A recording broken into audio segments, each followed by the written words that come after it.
Hello everyone, welcome back to my channel. Hope you have another great day today. Well, today we're going to be discussing Rivian. There's been a lot in the news lately about the viability of Rivian, whether or not they're going to go bankrupt or they're going to be around in a few years. And I know they recently released the R2, and that's a vehicle that can really have mass market appeal, but a lot of people are questioning whether or not they're going to even be able to get that vehicle to market. And also their stock has gone down quite a bit over the last year.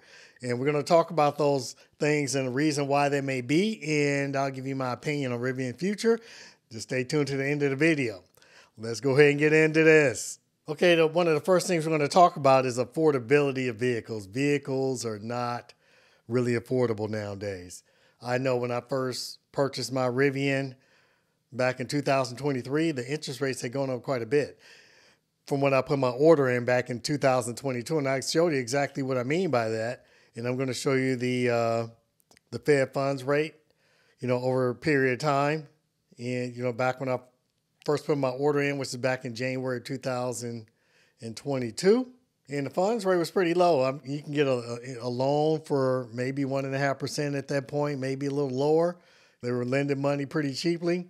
And then shortly after that, inflation started to get out of control and the Fed started raising the fund rate. And I'm going to show you exactly what happened. When I first, ran the calculations for my vehicle, I was like, oh, this is pretty good at this rate. And then Rivian raised the prices on the vehicle by 20%, but still at that rate, I was like, okay, I can still make this work, even though I didn't really want it to make it work. Then again, at that point, interest rates were really low and a lot of dealers had these massive markups on their vehicles.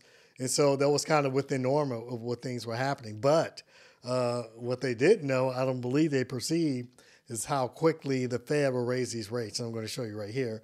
And back in March the 17th of 2022, the funds rate was 0.25%. Pretty low. They raised it 25 basis points at that. And then May again, they raised it 50 basis points. Then 75 basis points in June, July, September, and then again in November, and then another 50 basis points in December 2022. And then come February, when I took delivery of my Rivian R1T, they raised it another 25 basis points, and that put the Fed rate at anywhere from 4.5 to 4.75%. So again, I went from an auto loan that was probably around 1% to something in the 5 or 6% range. A significant increase, especially when you're talking about a vehicle around the $100,000 mark. That is quite a bit. And that will put people into the zone of where they can't afford the vehicle or they won't be able to secure a loan. And so it's just bad timing. And as you can see, as you continue on, the Fed continue to raise the rate. And right now it's at, the Fed rate is anywhere from 5.25 to 5.5%. So on a good day, you're looking at a loan of maybe 6% or higher, maybe 6 to 8%. So that is quite a long ways from that 1%. And that goes into the affordability issue. And this is Cox Automotive. Right here it says affordability continues to fade. In February, of the roughly 275 different models available in the U.S. market, only 9 had transaction prices below $25,000. And only 2 had transaction prices of less than $20,000. And that was a Kia Rio and the Mitsubishi Mirage. Were the 2 most affordable vehicles in the U.S. last month, and both are being dropped from the U.S. market. So again, affordability. And let me just continue on down here. And this graph right here is just showing the price change percentage by automaker. And you see Tesla's leading the way, and that's at minus 16%. And that's as a result of the Tesla price cuts. But let's go on right here, and it says the market is in a new place now. Last month, the top of the market was more crowded than ever. Among mainstream brands, 30 different vehicles posted average transaction prices of over $100,000. With the Mercedes G-Class on top with the annual transaction price of $203,000. In fact, the February Kelley Blue Book report shows that significantly more vehicles in U.S. transacted prices above $75,000, and that sells more than $81,000, than below $25,000, nearly $52,000. That just goes to show that affordability is one of the main issues when it comes to any vehicles, that's electric included. However, electric vehicles have higher transaction prices, which means they're going to have more of a negative impact when it comes to this issue of affordability. And right here it says, according to newly revised electric vehicle transaction price data, the average price paid for an electric vehicle in February was $52,314, and that's revised down from $54,863 in January. So these prices are coming down. That's why I say this is the best year to buy an electric vehicle. These prices are going to be coming down. There's going to be a lot of pressure on these dealerships and these electric vehicle makers to move inventory because they won't be able to move them because people can't afford them. And we're at that point right now where these interest rates are really catching up. They're going to wear people down, and me included. It's like these interest rates are too high. And if I can eliminate any of these luxury items, I'm going to eliminate them. You know, if these goods are not necessary for my survival, or if I can find another good that's equal at a much lower price, then I'm going to go with that. And let me show you some additional data, and I'm going to just pull this up, and this speaks again to the issue of affordability. Right here in this article, it's talking about credit availability, and it said it worsened again in January. And in fact, according to this article, it's at its worst level since February 2020. So lenders are tightening up their lending standards, and with credit unions leading the way and banks. So they're not lending money out. And so a lot of people just can't qualify for loans. And I'm going to show you some more data here. And this has to do with the income levels of Americans. And we're going to talk about the family household. And this is data from the U.S. Census Bureau. And this is 2021, 2022. And this just came out in September 2000 or October 2023. So this is the latest data. And so I'm just going to go over the income levels, and we'll kind of glean a little more information as what is happening and what may continue to happen. And here is the median income for households, for families in 2021. It was $98,300. Then you come over into 2022, it's down to $95,450. And that represents about a 3% decline. And then married couples again, median income $115,300 in 2021. Then in 2022, it goes down to $110,800. And that represents almost a 4% drop.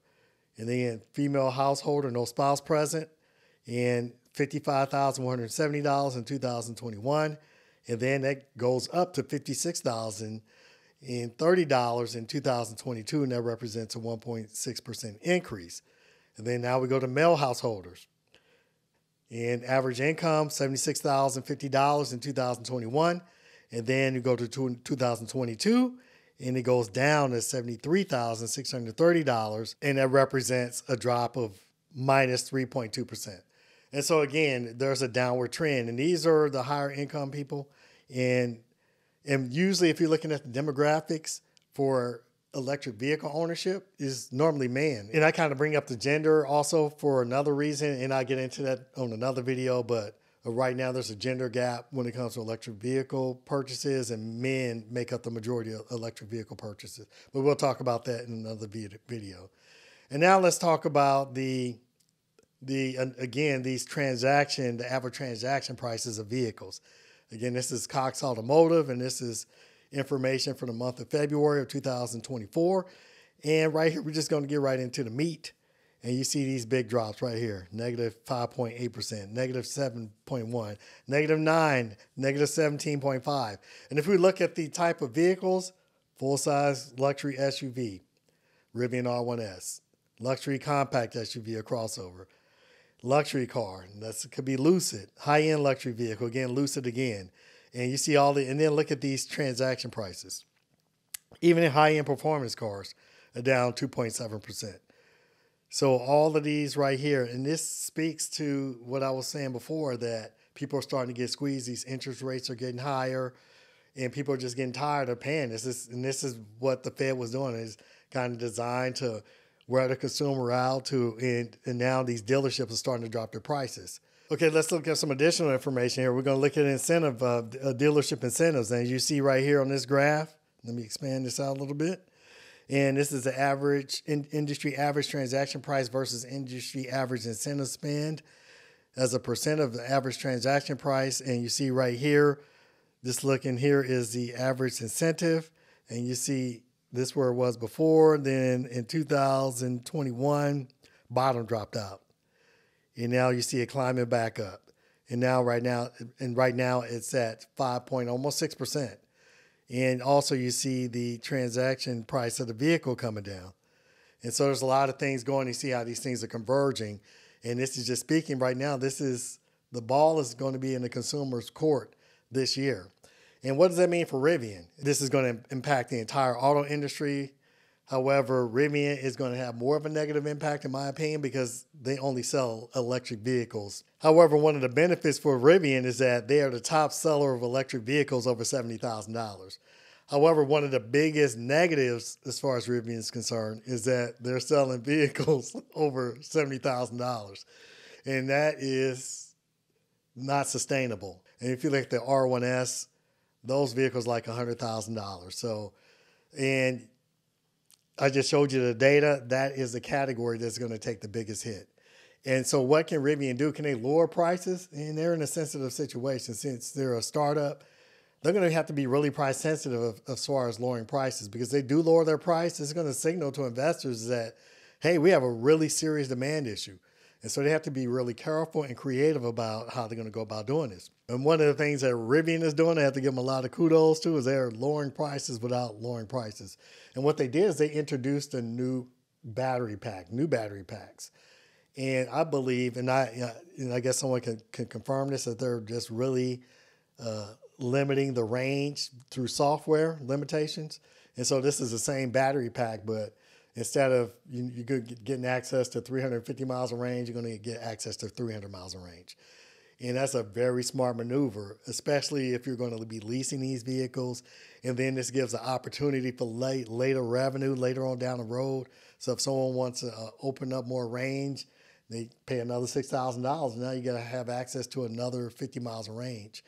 And so this is an excellent marketing tool. And so they can still keep their prices the same without really lowering them.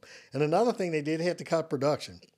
And that does go to, they are retooling their plants so they can cut out some additional costs and make their vehicles more economical and more cost effective. And another thing Rivian is doing is that keeping their production levels around the same levels they were in 2023. And that can help save some costs as far as them not just selling their vehicles in a fire sale. And they can still kind of artificially keep the demand higher if they're producing less vehicles. So they may help out. We have to see, whether or not that is going to be a sustainable strategy going into the future. However, one thing that bodes well for them is that the Fed has signaled they're going to be reducing these interest rates. And so the longer that Rivian can kind of stretch this out, the better position they will be. And they can kind of still keep their demand at higher levels where people who can afford these vehicles can still purchase them, and then they can still start to introduce new people in the market as the interest rates start to get lower and lower and lower. And also they're going to benefit for fewer competitors in the market, because a lot of these OEM manufacturers really don't see the viability of electric vehicles right now, and they can still make a lot of profit off their gas vehicles. So it's going to help Rivian out too. And so just based on those factors, really, I do not have a crystal ball, and there's a lot of other variables that are out of control of Rivian, because you just never know what's going to happen with the economy, because there's still a possibility of a recession. We still don't know. But outside of those factors, I think Rivian, they're playing the best strategy they can with the cars they have. So are they going to make it? I don't know. I have confidence that they will. They say they have enough money for at least 2 years, and now that they're going to hold the Georgia plant off for another year, that buys them another year. And with these new vehicle offerings, with the R2 and the R3 and the R3X, they probably won't have any issue raising money again, to keep these vehicles going. But we'll just see. Only time will tell. And let me know what you think in the comments. Let me know if Rivian's going to go bust. They have a horrible strategy. The economic environment is just too bad, and the headwinds are too horrible for a startup to make it. Or if you think, hey, I like Rivian's strategy, I think they're moving in the only direction they can move in, and I'm excited for the future. But just let me know what you think in the comment section, and we'll interact and exchange, and it'll be great. And if you haven't already, please like and subscribe if you like this content. But that's all I have for today. I'd like to thank you for joining me once again, and I can't wait to see you on the next video.